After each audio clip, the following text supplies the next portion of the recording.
là sẽ đi thế nào cái này còn là sẽ tiếp nha. Ok các bạn.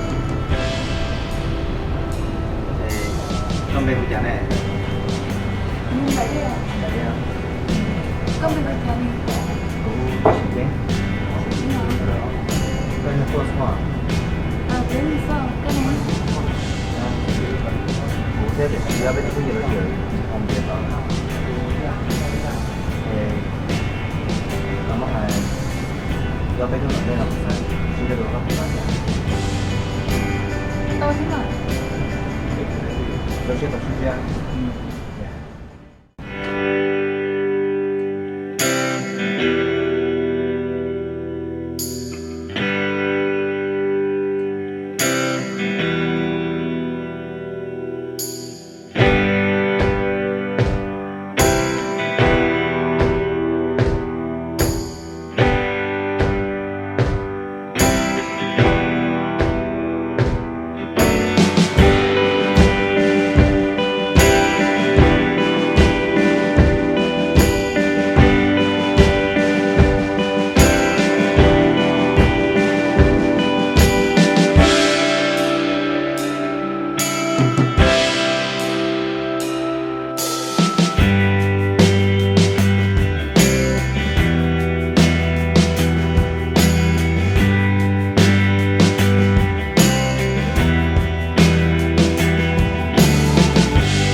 Chị Trinh. Cái tôi là À, chưa cái biết tao còn đến đây là con. trong đây thế.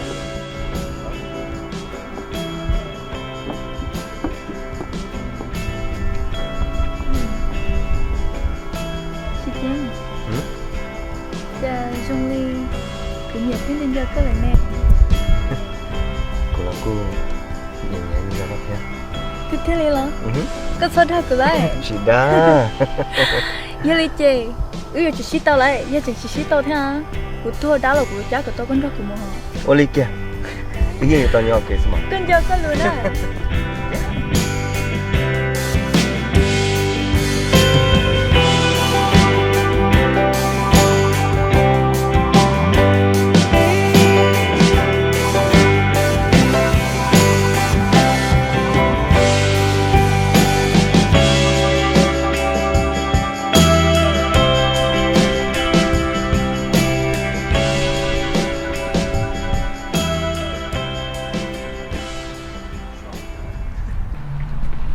Cô chỉ chân,印度人要假设呀。 Nhớ là cô xưa, chủ yếu mong lượn đâu ấy thì chỉ cho tao xin gì xưa. 哎我我周末同个走路天。 Mua thế mà, nhầm lại đây. 哦，你说行李上面呐，书包了，啥个呢啊？去路的，到nhau cái này vậy. Sao cái gì có xưa mà.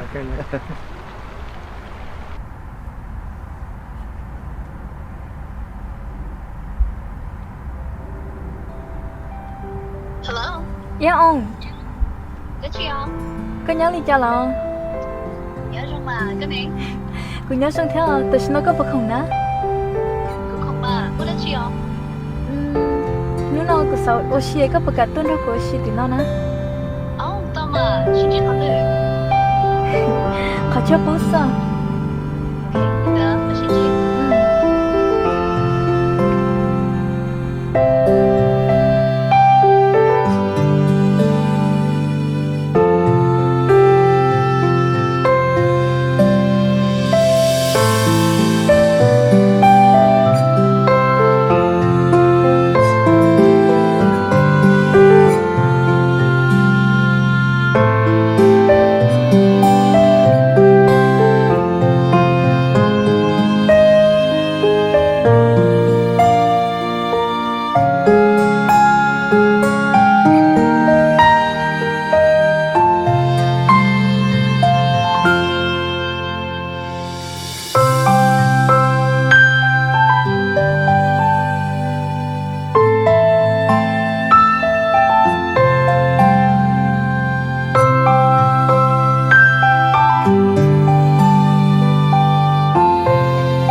đây hỏi pha tao sao liền Chị là chỉ biết cái gì ấy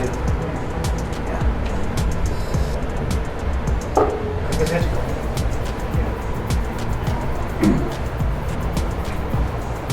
đây là cái đồ chơi đó mà đó là Cửa hàng gì cũng cái sản phẩm đó nó cứ chỉ cái Dùm luôn cái mà biết đó, chạy chạy xuống vẫn luôn đấy chị cũng như xe. sản phẩm đó nó thích mà là cái máy nó là cái nó chỉ cái nhau mà nhau nhau mới được chứ nào đây là bé cái ship Có nhiều dòng này nó hả? Chỉ có xe ba này. Một giảm bớt. Chẳng có không có xe đồng bộ thì chưa có dùng được đâu. chỉ là ta chỉ dùng vào Một lúc còn nhá. Bạn á, sao luôn còn từ rồi. Ở sổ cái đó đấy. có về đó chỉ tao phóng ra thì có bỏ chỉ mà bao sách thì là cái này không biết Cái này kia.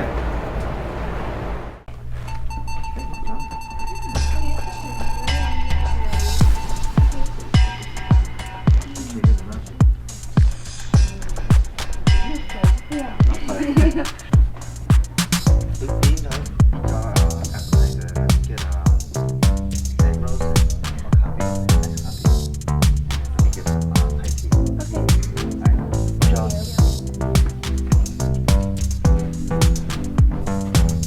đó là cái nhà giả nữa Nó nói chị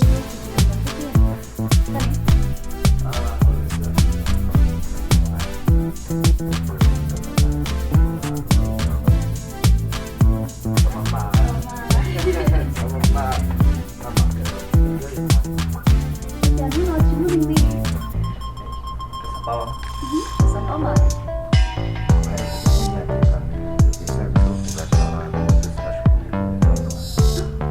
Ui mà Thầy cơ cũng là sẽ lại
Ở đây này tàu cũng đẹp à.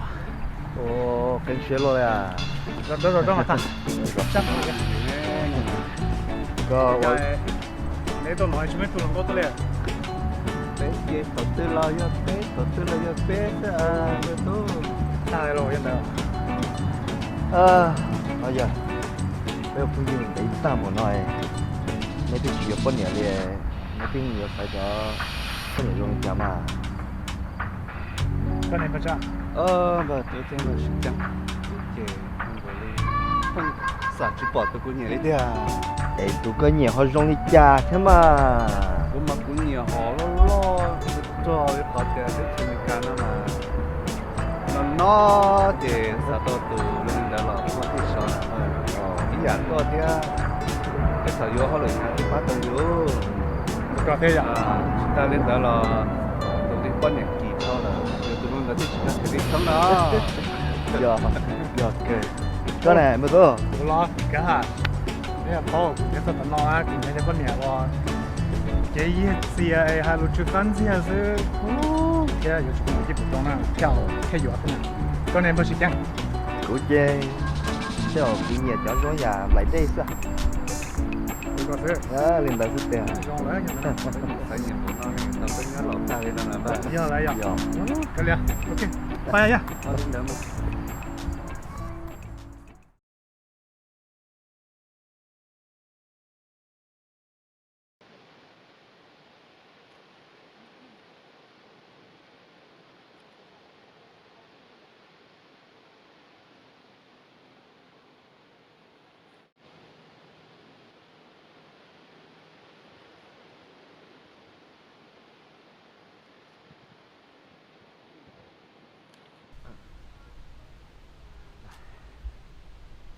Ở chẳng chứ có hẹn luôn đi. Chúng nó tư Thì có một thằng có đi chống đó hả? Nó eo của chúng nó tư Mua cái sao Sao đặt rồi? Tiêu hò Đi tiêu đi. Tiêu tiêu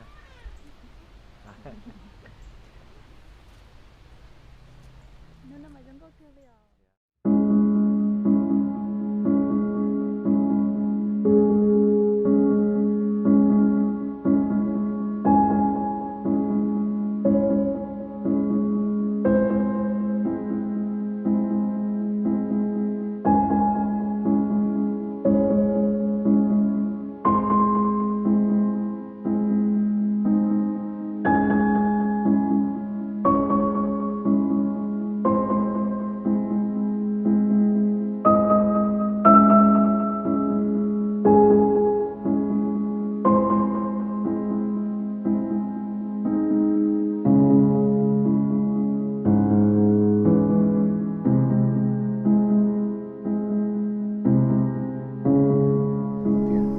Tiếp theo đi lo. Cái sao thật cái lại. Chị đã Giờ đi chơi. Giờ chỉ xí tao lại, giờ chỉ xí tao thế à? Cú thua đá là cú chắc của tao con rất của mua. Ô lì kìa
Thua đá là của chắc của tao con rất của mua. Ô lì kìa Cái gì tao nhỏ kể mà Con cho con luôn à. Dạ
chè là pin nọ thế à nọ theo không được biết sinh sản đây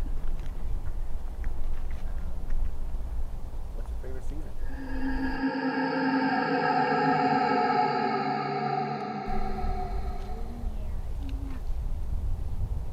I like spring.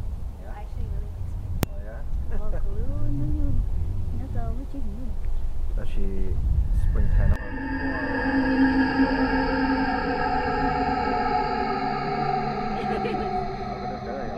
tại này tại vì cứ nhà vì thế thằng thế thôi chỉ ba tầng đa ồ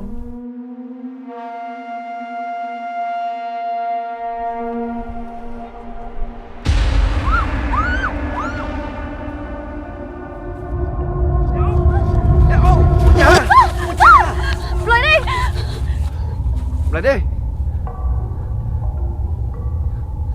thôi có xô dữ thôi có chói mù thôi mà giờ cứu chân đi ok giờ đau rồi thôi không ngủ trong lắm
bờ có lẽ cha trong con Indo nó cũng một số phê lý tiệt Bây giờ bố sợ chuyện khai nào của mày à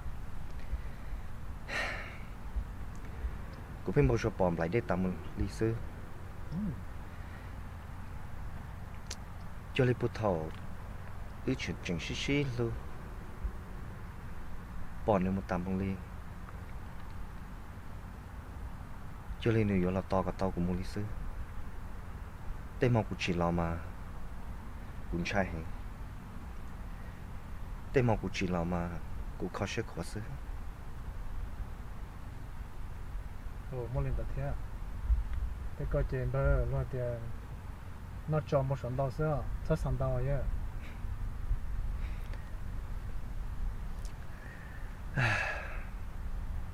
ở đây mà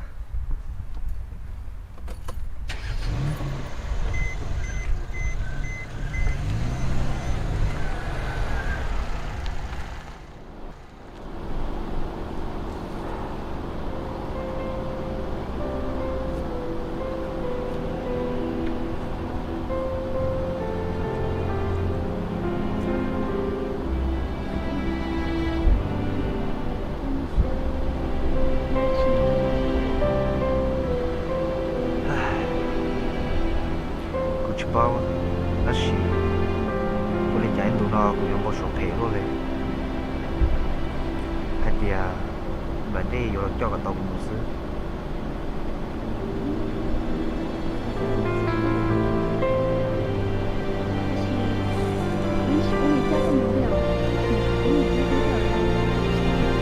对了。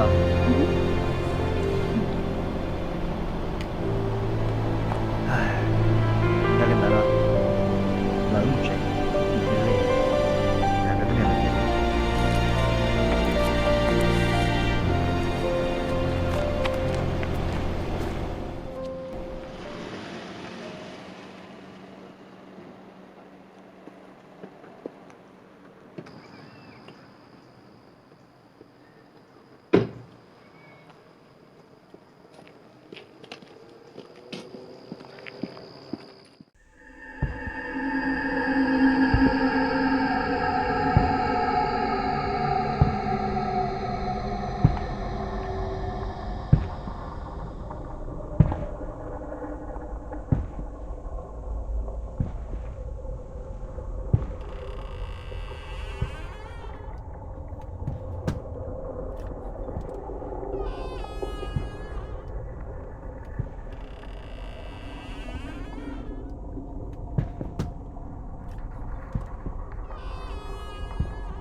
tới muốn theo cái chân nó mỏi cũng muốn đâu giờ sẽ nó có thả còn cái mà tôi xin nó cũng chẳng nhớ thì chơi xin chơi có được mùa đâu luôn lăn bay chừng nó no mà muốn đâu mà cũng mà chỉ có nhưng mà ta nó cũng chỉ có sao vậy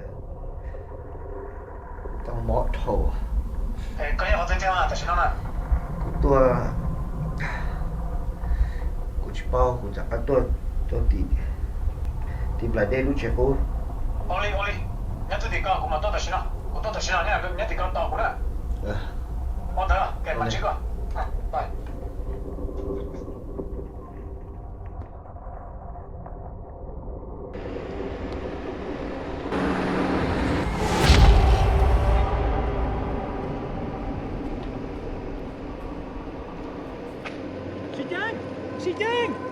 Chị Trinh, bao.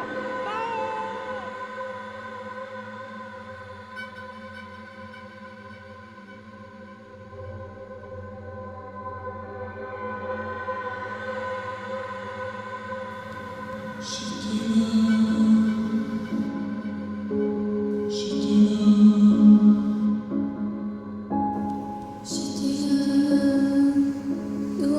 是想来你只是当给你留些啥，给你知道我了解，古老想了解，要故意我就感到跟着我，冷漠。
Bơ sĩ chân, chào cụ trình chân, có tên lù, tên bộ sổ bề, và có hạt khê đâu cụ.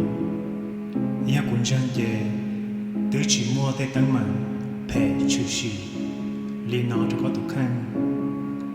Một trong con ấy mò, giá mua lực tiền, mà cho là vô phong như, xì lưu đồ nữa.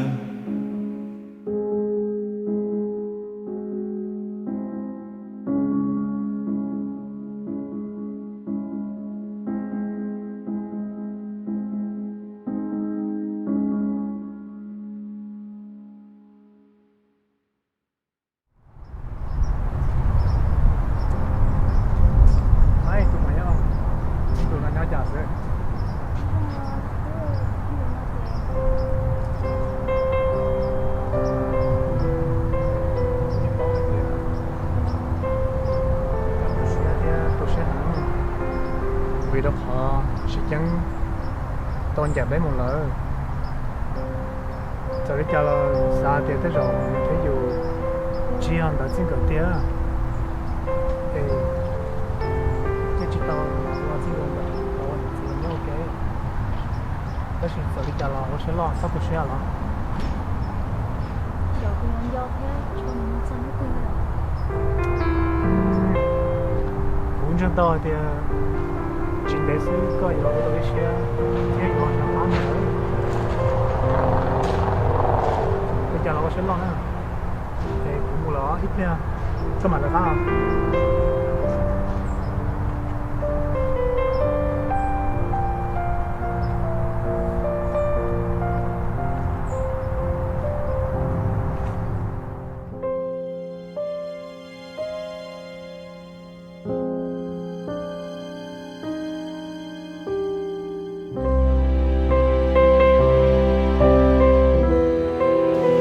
时间啊，从心很怒红，你老是bỏ是包，từ sau thì ý ở tao là nhau kêu nó đã chỉ trong đi,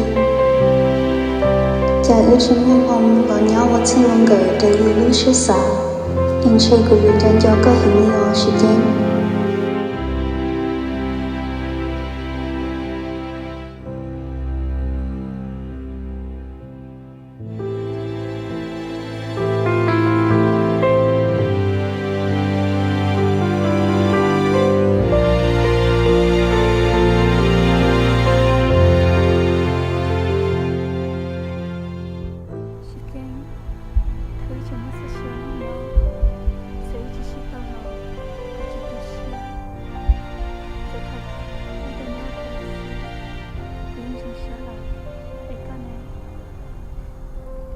有 là mà